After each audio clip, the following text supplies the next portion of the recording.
সাকিব সাকিব আর মিরাজ না? এই তোমাদের দুজনের নাকি ঝামেলা, সোশ্যাল মিডিয়া তো তোলপাড় তোমাদের নিয়ে।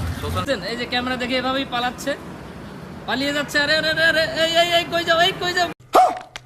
কি শুরু করছিস ভাই? আমার ছেলে চলছিল কেন? আমার ফোন হইতেছে ভাই, শুনি করুন সর। আরে মিরাজ, হঠাৎই শুনলাম প্র্যাঙ্কিং এন্টারটেইনমেন্টের দুই সিনিয়র অভিনেতা মিরাজ ও সাকিব সিদ্দিকীর মধ্যে নাকি আরোহী মিমকে নিয়ে গ্যাঞ্জাম লাগছে। দেখেন আমি জানি না, আমার পিছে ঘুরে তোর কোনো লাভ নেই। আমার একটা বয়ফ্রেন্ড আছে, আমি প্রেম করি। যদিও এটা শিওর না, ফেসবুক বিজ্ঞানীদের পোস্টে দেখা যাচ্ছে, কারণ তারাই বারবার লাইভে এসে বলছে সত্যিটা বলে দেব, আমি সত্যিটা বলে দেব, কিন্তু সত্যটা এখন পর্যন্ত কেউই আর বলে না। শুধু একজন আরেকজনকে ফেসবুকে হুমকি দিয়ে যাচ্ছে, কে কোথায় আসতে হবে, প্রমাণ সহ লাইভে আসবে।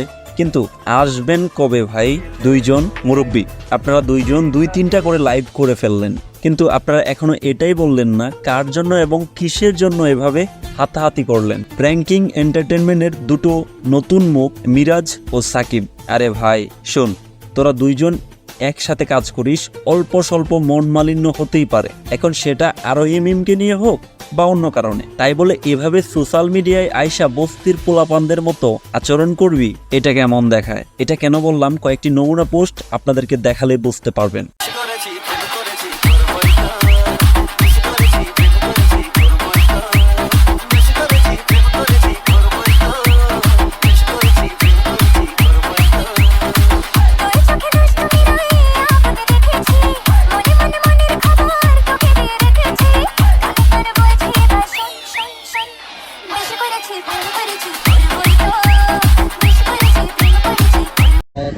এই মালটাকে কেউ চেনেন?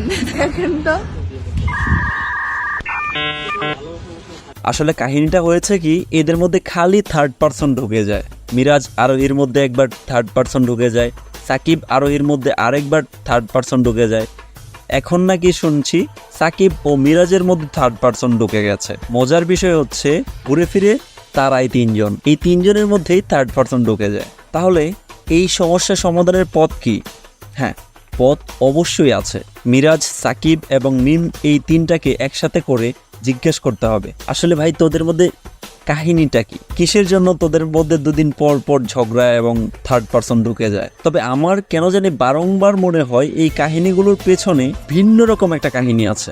কারণ হচ্ছে মারামারির ভিডিওটা 2-3টা অ্যাঙ্গেল থেকে করা, আবার তারা শুধু বলছে লাইভে এসে বিষয়টা ক্লিয়ার করবে, কিন্তু কেউই বিষয়টা ক্লিয়ার করছে না, ইত্যাদি ইত্যাদি। এই বিষয়গুলো আমাকে খুবই ভাবায়। আমার কেন জানি বারংবার মনে হয় এই সব কিছুই অভিনয়। আপনাদের কি মনে হয় তা অবশ্যই কমেন্ট করে জানান।